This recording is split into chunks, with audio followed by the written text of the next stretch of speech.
El Señor dice, el reino está cerca, y nosotros ascribimos a esta visión que presentaba al inicio y que corresponde a la comprensión de los padres de la Iglesia.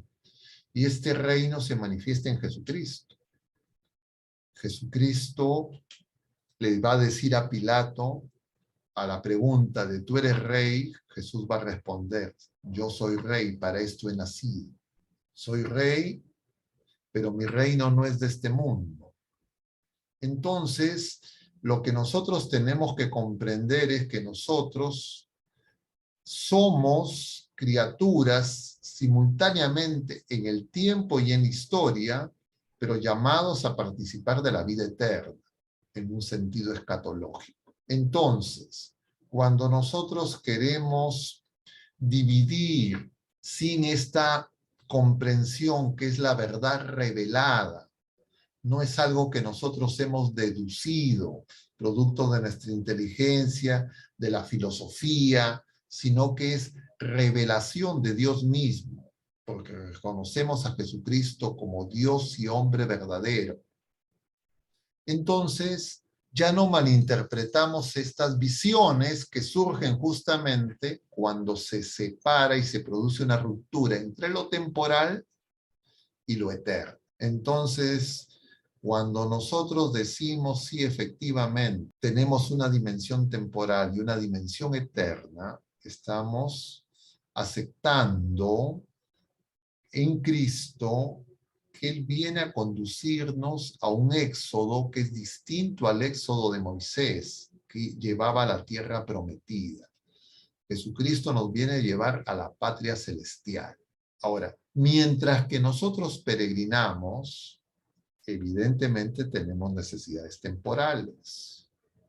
Porque somos criaturas corporales en el tiempo, pero abiertos a ese cielo abierto que se nos mostraba en el bautismo de Jesucristo, como signo de lo que se llegará a plenitud en su Pascua. Pero esas acciones en lo cotidiano, en ese reino, en lo temporal, implican vivir en plenitud el mandamiento nuevo, que es el mandamiento del amor, y es amar como el Señor nos ama. Pero para amar como el Señor nos ama, nosotros siendo criaturas heridas por el pecado, necesitamos que la gracia, que el Espíritu Santo, que el amor de Dios nos renueve, nos purifique.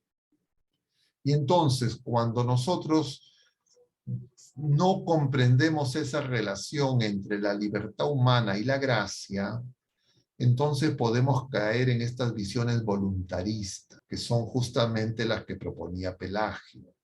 Es decir, creer que es nuestra voluntad, nuestras solas fuerzas, las que van a lograr que nosotros seamos renovados como nuevas criaturas por la obra de la gracia, por el Espíritu Santo que se derrama en nuestros corazones.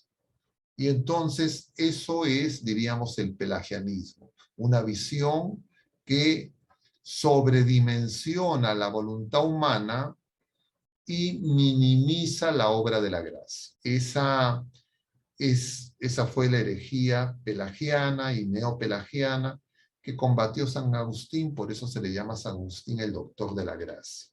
Entonces, el reino, por supuesto, empieza aquí, pero todavía. Y eso es lo que nos manifiesta el Señor en las parábolas del rey, que de manera misteriosa, en parábolas, el Señor nos va explicando. Nos dice que es como tan pequeño como una semilla de mostaza, que luego llega a ser un arbusto, que es como el sembrador, que sale a sembrar en distintos tipos de tierra, que es como ese terreno donde hay un tesoro, una perla escondida, que es como ese campo donde el enemigo siembra cizaña.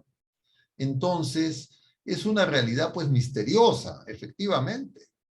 No es algo que nosotros podamos diseñar, planificar y programar y decir el reino lo construimos nosotros. El reino es de Dios, lo edifica Dios con nuestra participación y colaboración. Y para eso nosotros necesitamos ser dóciles a la acción del Señor en nosotros.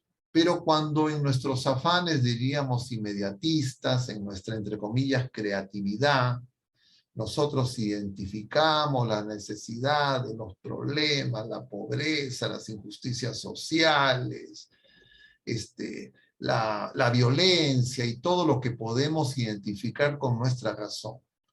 Y nosotros queremos enfrentar, comprender y abordar esos problemas sin Jesucristo, sin la acción del Espíritu Santo, sin la gracia, sin la verdad, nos vamos a equivocar. Entonces, claro, nosotros quisiéramos que en nuestro tiempo las cosas se den, se resuelvan los problemas, encontrar soluciones rápidas y pragmáticas. Y efectivamente, eso al cabo de los siglos lo que ha traído es una separación entre fe y razón, y luego una razón hipertrofiada, y luego una razón degradada, que actualmente en esta cultura posmoderna nos lleva a la negación de la verdad, que es lo que se llama la cultura de la posverdad.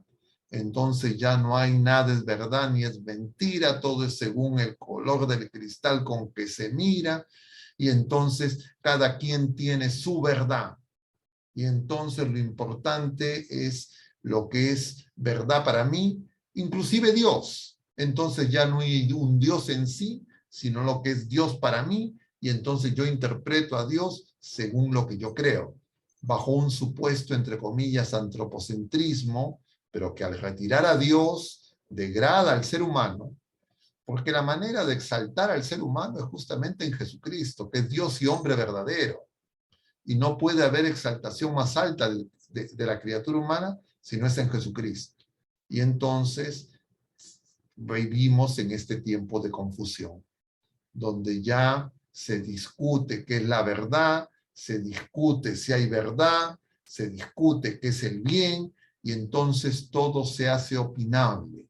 Y lo único que interesa es el consumo, la satisfacción de necesidades inmediatas, en un esquema, entre comillas, individualista, donde cada uno resuelve y, entre comillas, encuentra la satisfacción de sus problemas en el consumo de bienes y servicios. La felicidad se compra con dinero, como dice Bao. Entonces, simplemente, todo eso finalmente deviene de una comprensión equívoca de lo que es el anuncio del Evangelio, el anuncio del reino de Dios.